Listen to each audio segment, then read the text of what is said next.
Hi, Lonnie Vaughn here with Emotiva Audio in one of our engineering labs. And today we want to talk a little bit about clipping, amplifier clipping, how it affects your speakers. There's a lot of partial truths, misinformation, and a lot of misunderstanding out there about what's truly going on when an amplifier clips. And I thought today we would set the record straight. So what we've got here is just one of our XPA7s right off the production line, which they're kind of hacked at me for grabbing it, but I'll put it back. We've got our audio precision test gear here and just a general setup. Now what we're going to do is I'm running signal in, running it through some load banks, and then this is just measuring what's coming off. And we're going to walk through what actually happens when you drive your amp into clipping. So obviously we did a cutaway because I'd like you to actually see what's going on with the audio precision here, and it's really what's important. What you're looking at here is on your left-hand side. If you can see my cursor, that's great. If you can't, the box on the left-hand side, upper left-hand window, is actually a scope, an oscilloscope, which is showing you the electrical signal coming out of the amplifier at this moment. This, the large block right here, is actually what's referred to as an FFT. This is a frequency range from 20 to 20K. I've got it blocked off from that. And I'm running from minus 160 to plus 40 dB. So I've got it overblown just to show you what's really going on. So if you're looking at all of this, this is background noise that every amplifier has. The reason it looks so huge is because I've got this thing scaled in such a way as to show you what's truly going on. Normally this would be very compressed because, as you know, you don't hear this stuff in the background. But it serves the purpose for the point that I'm trying to make here.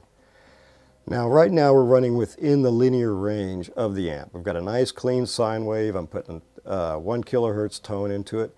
And as I increase the level, you'll see this jitter a little bit. That's because the audio precision is auto ranging. But if you notice, as I keep going up in power, my background noise stays pretty much where it is, but my actual signal of 1 kilohertz keeps increasing, as it should. And so we're going up.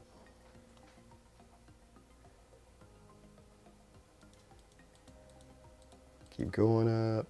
And now if you see this jump, that's just the audio precision doing its little thing to resettle and recorrect because it's auto ranging. So I'm still within the linear range of the amp.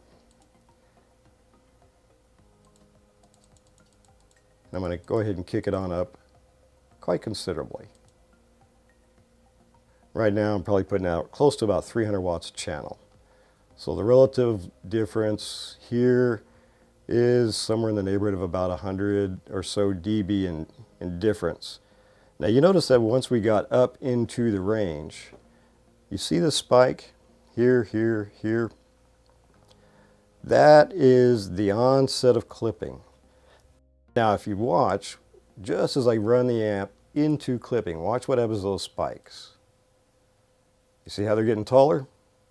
And then all of a sudden, now you've got all this. The amp is actually clipping. You don't actually see very much of it here because we employ a really good soft clipping technology. But the reality is it is clipping. So what's going on? Well, as the amplifier started to go into clipping, and this is true of all solid-state amplifiers, as soon as they hit clipping, they start to somewhat distort the waveform in one form or fashion. If you're using soft clipping like we are, you'll notice it's not quite a really clean sine wave here.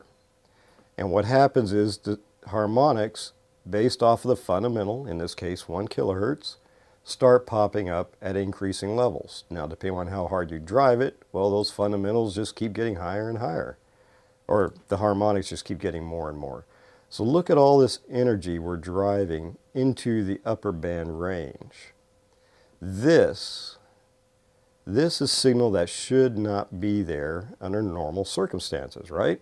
So we're clipping the amp. Now we've got all this additional harmonics and power that's being driven into the speaker itself. Now if we take it back into its linear range, now they go away.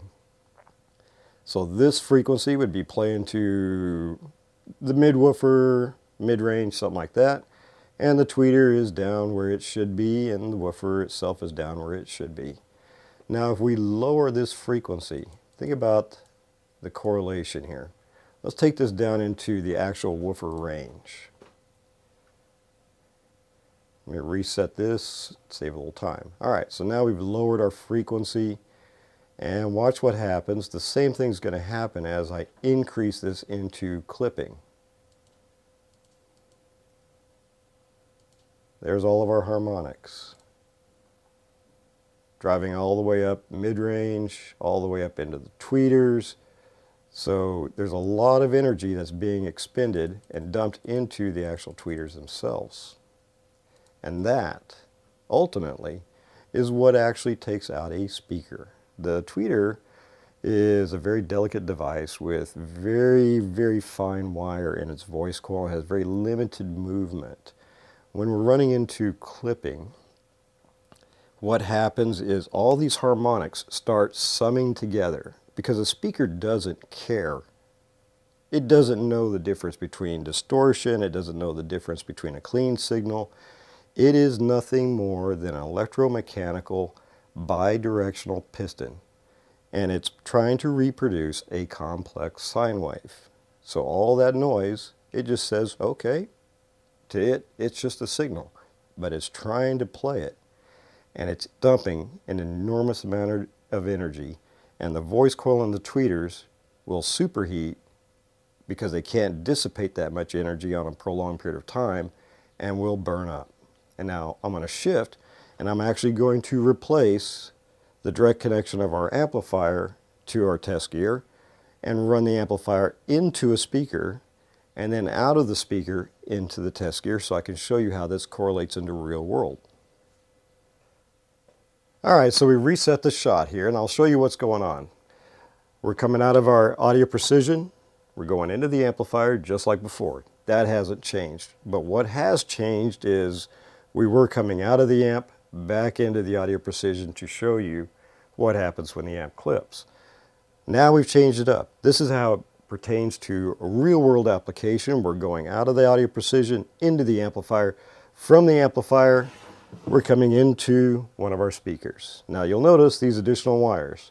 What I've done is I've disconnected the actual drivers in the box and replaced them with load banks. And then these wires coming out are feeding back up so that we can show you what each level is giving. It's going through the crossover network. The load banks are going to act as if they are the speakers themselves without this thing actually playing and blowing us out of the room. So we're simulating a speaker in real life through the crossover networks, and I'm going to show you how this pertains to the real world on the audio precision here. So what we're looking at, the red lines that you're seeing, are actually the tweeter output.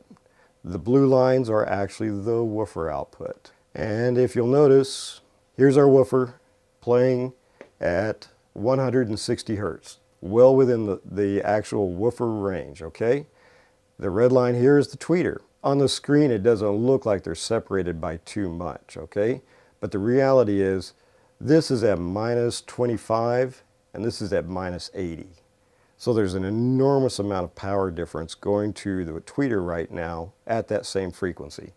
Now you have to keep in mind, no crossover is a brick wall, okay?